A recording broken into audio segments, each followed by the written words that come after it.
दोस्तों जरा देखिए इन 400 सालों तक जीने वाली ग्रीनलैंड शार्क को, या 200 सालों तक जीने वाली बोहेड वेल्स को, या 190 सालों तक जीने वाले इन जोनाथन द जायंट टॉर्टाइस को। ये सभी लिविंग स्पीसीज अर्थ पर लंबे समय तक जीने वाले वर्टिब्रेट्स यानी रीढ़ की हड्डी वाले जीव हैं। हम ह्यूमंस भी वर्टिब्रेट लिविंग बींग्स में ही आते हैं, जिनका खुद का वर्टिब्रल कॉलम यानी स्पाइन होता है। लेकिन हम इन जीवों की तरह इतनी लंबी उम्र तक नहीं जी पाते, क्योंकि इन जीवों का इतने लंबे समय तक जीने का मुख्य कारण है इनके जीन में म्यूटेशन का होना, जो इनके डैमेज डीएनए और ग्रोथ सेल को रिपेयर करता है, जिससे इन जीवों की एजिंग स्लो हो जाती है। वही अगर हम इंसानों की बात करें तो आज के वक्त में इंसानों की एवरेज लाइफ एक्सपेक्टेंसी 80 से 90 सालों की होती है। लेकिन दोस्तों इतिहास के पन्नों में एक ऐसे व्यक्ति का भी नाम दर्ज है जो रिकॉर्ड 152 सालों तक जिंदा रहा, और वो व्यक्ति था थॉमस पार। थॉमस पार का जन्म 1482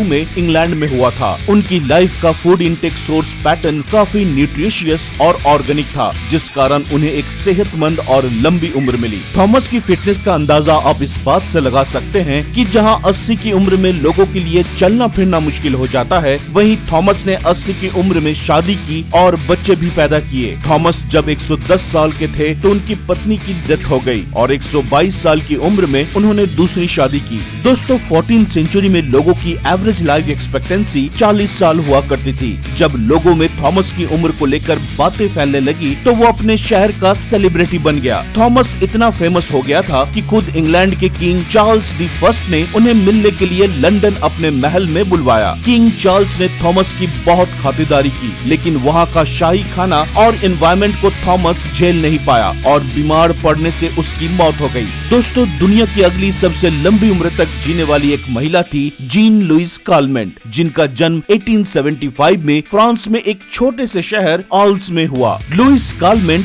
ग्राहम बेल के टेलीफोन की खोज करने और पेरिस में आईफिल टावर बनने से कुछ दिन पहले ही पैदा हुई थी। उन्होंने 19th सेंचुरी में पूरी दुनिया को आधुनिक बनते देखा। जरा सोच कर देखिए दोस्तों, 1875 में लुइस कालमेंट तब पैदा हुई थी जब दुनिया में बिजली का इस्तेमाल नया नया शुरू हुआ था, और 1997 में 122 साल की उम्र में उनकी मृत्यु तब हुई जब दुनिया 2 वर्ल्ड वॉर झेलकर आधुनिक इंटरनेट की तरफ मुड़ चुकी थी। दोस्तों थॉमस पार का 152 सालों तक जीने वाली बात उतनी सच भी नहीं है जितना हमें लगता है, क्योंकि कुछ इतिहासकारों का कहना है कि 14th सेंचुरी में ऑफिशियल बर्थ सर्टिफिकेट नहीं हुआ करती थी। जब थॉमस की डेथ हुई तो उनकी ऑटोप्सी करने वाले फिजिशियन ने मौत के वक्त थॉमस की उम्र 80 साल बताई, जबकि 14th सेंचुरी में लोगों की एवरेज लाइफ एक्सपेक्टेंसी 40 साल हुआ करती थी। इसलिए थॉमस का इतना लंबा जीना लोगों के लिए हैरान कर देने वाली बात थी। ये भी कहा जाता है कि थॉमस की बर्थ ईयर जो कि 1482 बताई जाती है, दरअसल ये उनके ग्रैंडफादर की बर्थ ईयर थी।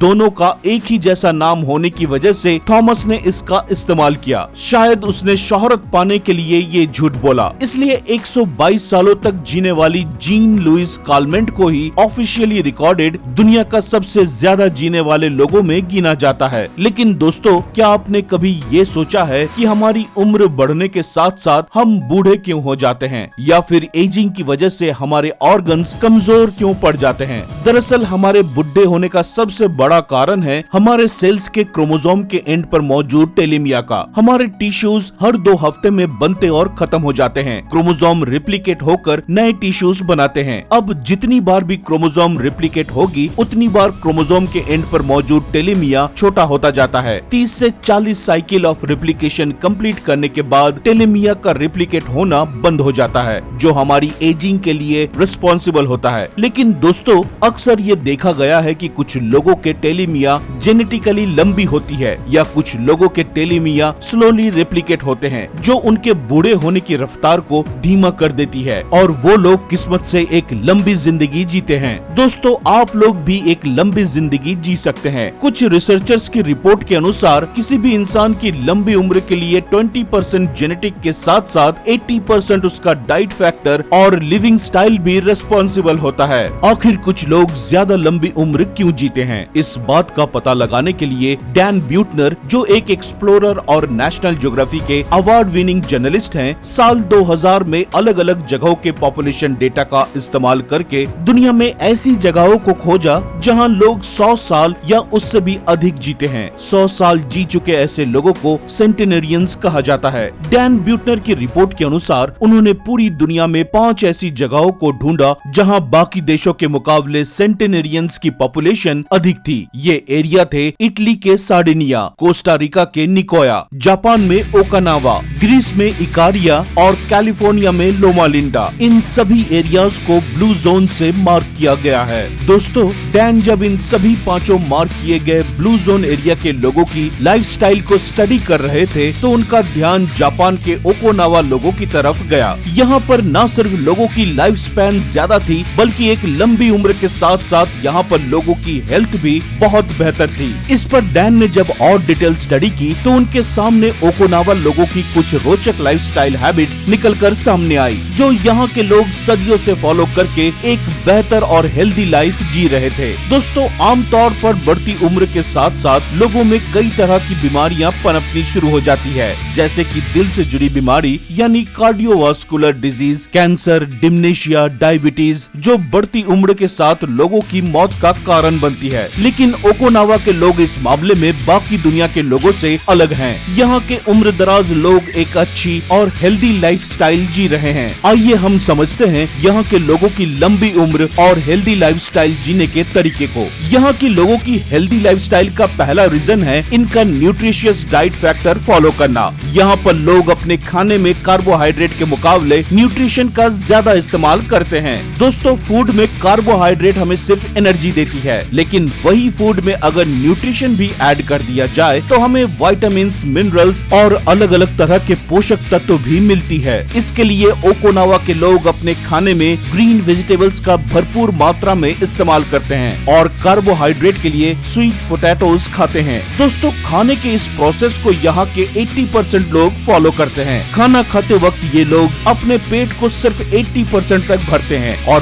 बाकी 20% पेट खाली रखते हैं। इस 80% रूल को हारा हाचीबू कहा जाता है। पेट को थोड़ा खाली रखना बहुत सारा बेनिफिट्स देता है। ऐसा करने से खाने के बाद होने वाला आलस नहीं आता, जिससे ये लोग अपने फिजिकल एक्टिविटीज को बेहतरीन ढंग से पूरा कर पाते हैं। सेहतमंद लाइफस्टाइल जीने के लिए जो दूसरा तरीका ये लोग फॉलो करते हैं उसे कहते हैं मूव नेचुरली। दोस्तों, यहाँ के लोगों ने अपनी लाइफ के डेली रूटीन को कुछ इस तरह से ढाला है कि ये अपने बॉडी को लगातार नेचुरली मूवमेंट कराते रहते हैं। ऐसा करने से हेल्थ बेनिफिट्स होने के साथ साथ बॉडी भी फिट रहती है, जैसे पैदल चलना, गाड़ियों के बजाय साइकिल का इस्तेमाल करना इत्यादि इत्यादि। ये लोग खाना खाने के लिए टेबल चेयर का इस्तेमाल नहीं करते बल्कि जमीन पर नीचे बैठकर खाते हैं। अभी हाल ही में वॉशिंगटन की एक रिपोर्ट में बताया गया है कि कैसे हर दिन सिर्फ 11 मिनट वॉक करने से आपका प्रीमैच्योर डेथ का रिस्क 25% तक कम हो जाता है। दोस्तों, सिर्फ 11 मिनट चलने पर आप अपनी लाइफ स्पैन को बढ़ा सकते हैं। इसके अलावा ओकोनावा के लोग हेल्दी लाइफ जीने के लिए एक स्ट्रेस फ्री जिंदगी जीने पर भी ध्यान देते हैं। यहाँ के लोग अपनी जिंदगी में कुछ ऐसे दोस्त बना कर रखते हैं जिनके साथ उनका सोशल बॉन्ड बहुत स्ट्रॉन्ग होता है। इस तरह के बॉन्ड मेंटल हेल्थ को इम्प्रूव करने और मेंटल स्ट्रेस को रिड्यूस करने में बहुत मदद करती है। दोस्तों, लाइफ में किसी भी तरीके का स्ट्रेस लेना आपकी जिंदगी की लाइफ साइकिल को कम कर सकता है। एक रिपोर्ट के अनुसार अगर आपको वर्क प्लेस पर स्ट्रेस है तो आपकी जिंदगी 33 साल तक छोटी हो सकती है। दोस्तों, लंबी उम्र जीने के लिए ओकोनावा के लोगों का अगला पहलू बहुत ही इंटरेस्टिंग है। यहाँ के लोग जीने के लिए एक सेंस ऑफ पर्पस लेकर चलते हैं, जिसे ये लोग इकिगाई कहते हैं, यानी जीवन जीने का उद्देश्य। यहाँ के लोग अपने जीवन का इकिगाई को ढूंढते हैं, मतलब आपकी जिंदगी का कोई ऐसा काम जिसे करने के लिए आप हर रोज एक्साइटेड होकर अपने बिस्तर से उठते हो।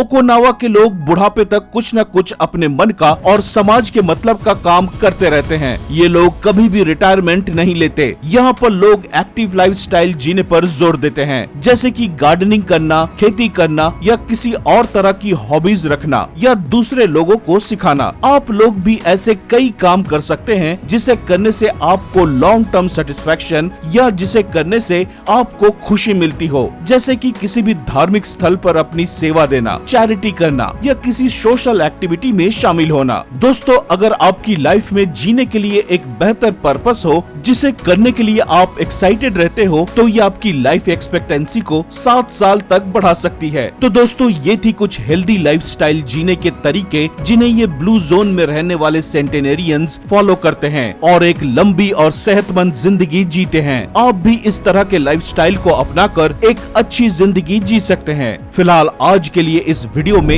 इतना ही। वीडियो इंफॉर्मेटिव लगी हो तो लाइक करें और ऐसे ही नॉलेजेबल कंटेंट देखते रहने के लिए सब्सक्राइब करें हमारे YouTube channel ready steady knowledge को और साथ ही बेल आइकन जरूर दबाएं ताकि हमारी वीडियोस की सभी लेटेस्ट अपडेट्स सबसे पहले आप तक पहुंचे। मिलते हैं अगले वीडियो में, तब तक के लिए अलविदा। जय हिंद।